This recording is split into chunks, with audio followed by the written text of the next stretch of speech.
Good morning students. मैं Shalu Verma, DIET lecturer psychology Firozabad. Students, कल हमने आपका जो सब्जेक्ट है शांति शिक्षा एवं सतत विकास, उसमें यूनिट सेकेंड जो कि इंटरपर्सनल अंडरस्टैंडिंग ऑफ रिलेशनशिप के अंतर्गत जो है हमने development of peer relationship and interpersonal understanding, okay, and children and peer groups, इसके बारे में जाना था। आज हम जो है आपके कैरेक्टरिस्टिक्स ऑफ पीयर ग्रुप्स के बारे में जानेंगे। तो आइए जानते हैं हम कैरेक्टरिस्टिक्स ऑफ पीयर ग्रुप्स की। What are the characteristics of peer groups? Students, जैसा कि आप जानते ही हैं कि बच्चों के विकास में उनके साथी समूह की महत्वपूर्ण भूमिका होती है। यद्यपि हम इसको ना डायरेक्टली ऑब्जर्व नहीं कर सकते, वी कैन एक्सपीरियंस। ओके, बालक जब घर से पहली बार विद्यालय जाता है तो आपने देखा होगा वो कुछ बच्चे जो हैं वो कुछ दिन बहुत रोते हैं, या कुछ ऐसा भी हो सकता है कि वो शांत रहते हों, लेकिन कुछ दिनों बाद ही धीरे धीरे वो जो उनका स्कूल एनवायरनमेंट में है उसमें एडजस्ट करने लग जाते हैं। धीरे धीरे उनका इंटरेस्ट जो है वो डेवलप होने लगता है स्कूल के लिए। क्योंकि वहाँ उनको जो है उन्हीं की हम उम्र के जो है बच्चे मिल जाते हैं जिनको वो अपना फ्रेंड्स बनाते हैं। तो धीरे धीरे आप देखते हैं कि उनके व्यवहार में परिवर्तन होने लगता है, और केवल व्यवहार में ही नहीं बल्कि उनकी जो पूरी पर्सनालिटी है उसमें भी परिवर्तन जो है वो देखने को मिलते हैं। ठीक है, अब बात आती कि कौन कौन सी कैरेक्टरिस्टिक्स जो है वो होती हैं पीयर ग्रुप्स की। तो देखिए, बालक अपने साथी समूह के व्यवहार को अपना आदर्श मानता है। वह समूह के सदस्यों द्वारा अपनाई जाने वाली वेशभूषा, आचार विचार एवं व्यवहार को अपनाता है। ठीक है, अतः वह उन्हें अधिक महत्व देता है क्योंकि एक जैसे इंटरेस्ट होते हैं। ठीक, दूसरा, उनमें सामूहिकता की भावना जो है साथी समूहों में वो पाई जाती है। अलग अलग तरीके की एक्टिविटीज़ में वो एक साथ जो है इन्वॉल्व रहते हैं। टीम वर्क की फीलिंग उनके अंदर आती है, एक दूसरे को कोऑपरेट करने की फीलिंग जो है वो बच्चों में डेवलप होती है। साथ ही साथ जो हमउम्र साथियों के साथ परिवार के अन्य सदस्यों की अपेक्षा वो ज़्यादा एक्टिव रहते हैं। अपने फ्रेंड्स के साथ वो ज़्यादा जो है खुलकर अलग अलग जो टॉपिक्स हैं उन पर बात करते हैं, क्योंकि परिवार में बड़ों सदस्यों के समक्ष उन्हें अनुशासन में रहना होता है, जो कि आप देखें कि इनडायरेक्टली जो है ना वो एक बंधन का कार्य करता है। ठीक है, इसी प्रकार जो बालक है विभिन्न प्रकार के सामाजिक एवं विद्यालयी कार्यों को पूर्ण करने के लिए अपने साथियों से सहयोग एवं प्रेरणा प्राप्त करते हैं। डिफरेंट एक्टिविटीज़ जो हैं, प्रोजेक्ट वर्क जो हैं, वो छोटे छोटे बच्चों को जो है वो करने को मिलते हैं, जिसमें वो जिसको कि वो एक दूसरे के साथ कोऑपरेशन के थ्रू जो है वो करते हैं। ठीक है, तो कोऑपरेशन के थ्रू वो करते हैं एक दूसरे, क्योंकि जिस ग्रुप के जो भी मेंबर होते हैं दूसरे ग्रुप के साथ जब उनके कंपटीशन वाली बात जब आती है तो वो जो हैं वो मिलजुल कर एक दूसरे को कोऑपरेट करते हैं। और साथ ही साथ क्योंकि ग्रुप में एक दूसरे को वर्क डिवाइड कर देते हैं हर पर्सन की एबिलिटी के अकॉर्डिंग, तो इससे और एक दूसरे को मोटिवेट करते हैं। ठीक है, तो मोटिवेशन और कोऑपरेशन की फीलिंग जो है वो साथी समूहों में देखने को मिलती है। इसी प्रकार विभिन्न प्रकार के सोशल एट्रीब्यूट्स का डेवलपमेंट भी होता है ग्रुप के थ्रू। ठीक है, जैसे किसी भी ग्रुप में कोई ना कोई एक लीडर होता है, तो लीडरशिप की जो फीलिंग है वो होती है, सहानुभूति की फीलिंग होती है, जस्टिस फीलिंग होती है, करेज होता है और सहनशीलता की भावना पाई जाती है। क्योंकि आप देखेंगे कि जब बच्चे परिवार में होते हैं तो परिवार में तो सभी जो हैं बच्चों को बहुत प्रेम करते हैं और उनकी ज़्यादातर बातों को मानते हैं। लेकिन जब बच्चा बाहर जाता है, अपने संगी साथियों के साथ रहता है, तो ज़रूरी नहीं है कि उसकी सारी इच्छाएं जो हैं वो पूरी होंगी, लेकिन क्योंकि वो फ्रेंड्स के साथ रहता है, फ्रेंड्स से प्रेम करता है, तो इसीलिए उसमें जो है, क्योंकि वो अपने फ्रेंड्स को अपने से अलग नहीं देख सकता, उनके साथ ज़्यादा देर तक रूठ नहीं सकता, तो सहनशीलता की भावना जो है वो भी धीरे धीरे उनमें आती है, वो एडजस्ट करना सीखते हैं।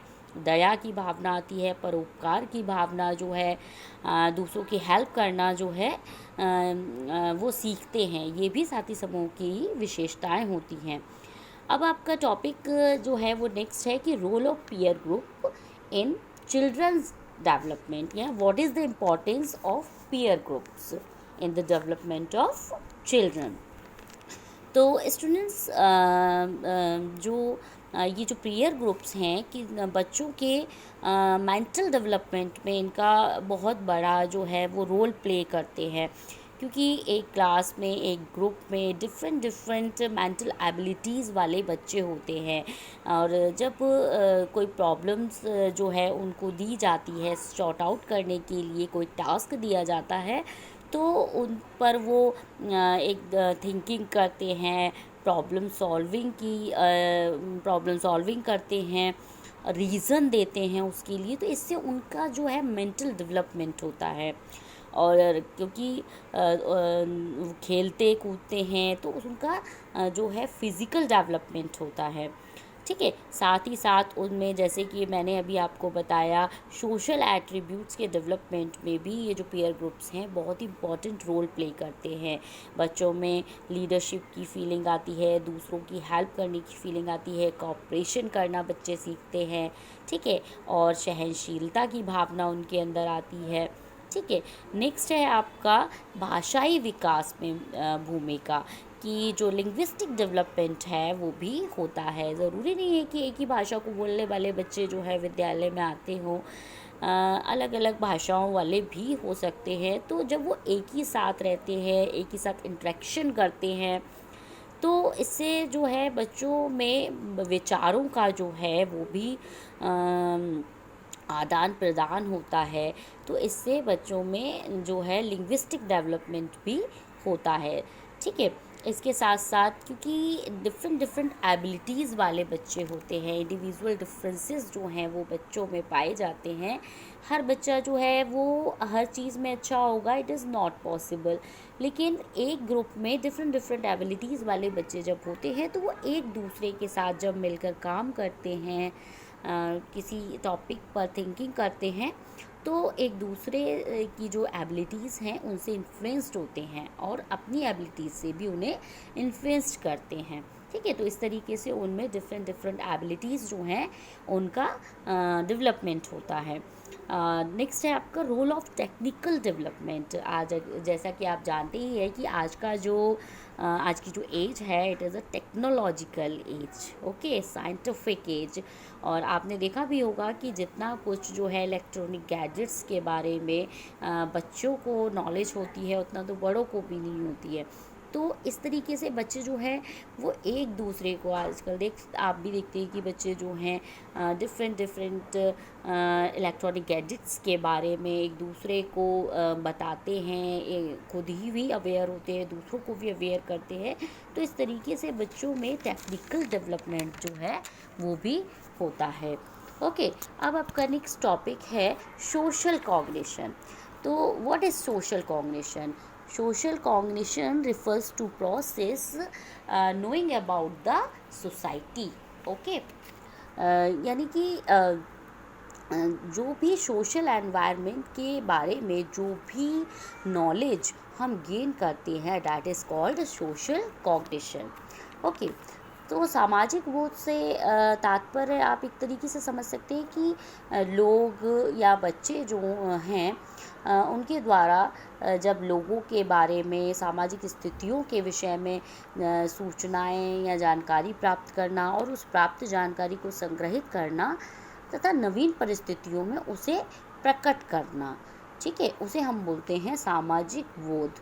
क्रचफील्ड एवं वेलिची जो हैं उन्होंने क्या कहा है कि संज्ञान को जो है व्यक्ति की सामाजिक पर्यावरण के प्रति समझ जो है उसी को हम सामाजिक बोध कहते हैं।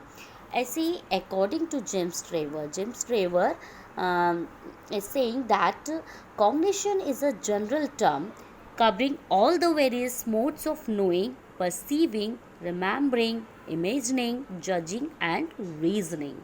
ओके तो आप देख रहे हैं कि जेम्स रिवर क्या कह रहे हैं कि जब हम समाज के बारे में जब ज्ञान प्राप्त करते हैं, और ये जो ज्ञान जो है हम किसके थ्रू प्राप्त करते हैं, डिफरेंट हमारी जो कॉग्निटिव प्रोसेसेस हैं उनके थ्रू। ये जो कॉग्निटिव प्रोसेसेस हैं just like reasoning, memory, imagining, problem solving, decision making, इन सारी मेंटल प्रोसेसेस को यूज़ करते हुए we know about the society. Okay, तो that is social cognition. So there are some characteristics of social cognition. The first characteristic is social cognition is a developmental process. Okay, क्यों? क्योंकि जब बच्चा पैदा होता है उसके बाद जैसे जैसे वो बढ़ता है तो सोशल कॉग्निशन जो है उसका, समाज के बारे में जो ज्ञान है वो धीरे धीरे वो भी डेवलप होता जाता है। जैसे जैसे वो बड़ा होता जाता है वो भी डेवलप होता जाता है। इसके साथ ही सामाजिक बोध जो है वो परिवर्तनशील होता है। आपने देखा होगा कि किन्हीं मान लीजिए घटनाओं के बारे में, किन्हीं चीज़ों के बारे में जो सोशल कॉग्निशन आपका 3 या 4 साल या 5 साल की उम्र में होगा वही 10 साल पर चेंज हो गया होगा और बड़े होने पर भी वो चेंज हो गया होगा। तो सामाजिक बोध जो होता है वो परिवर्तनशील होता है। इसी के साथ साथ सामाजिक बोध में इंडिविजुअल डिफरेंसेस जो है वो पाए जाते हैं, क्योंकि हर पर्सन की जो एबिलिटीज़ हैं उनमें इंडिविजुअल डिफरेंसेस होते हैं। इसीलिए जो सोशल कॉग्निशन है किसी भी पर्सन का, उसमें भी इंडिविजुअल डिफरेंसेस पाए जाते हैं।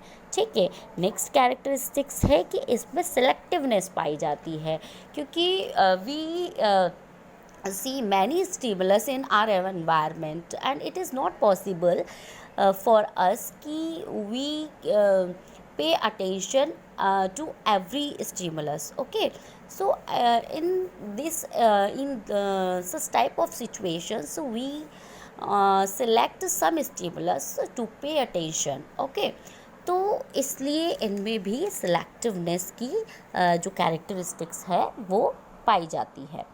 ओके, तो स्टूडेंट्स आज की क्लास में इतना ही। इससे आगे का टॉपिक जो है हम कल डिस्कस करेंगे।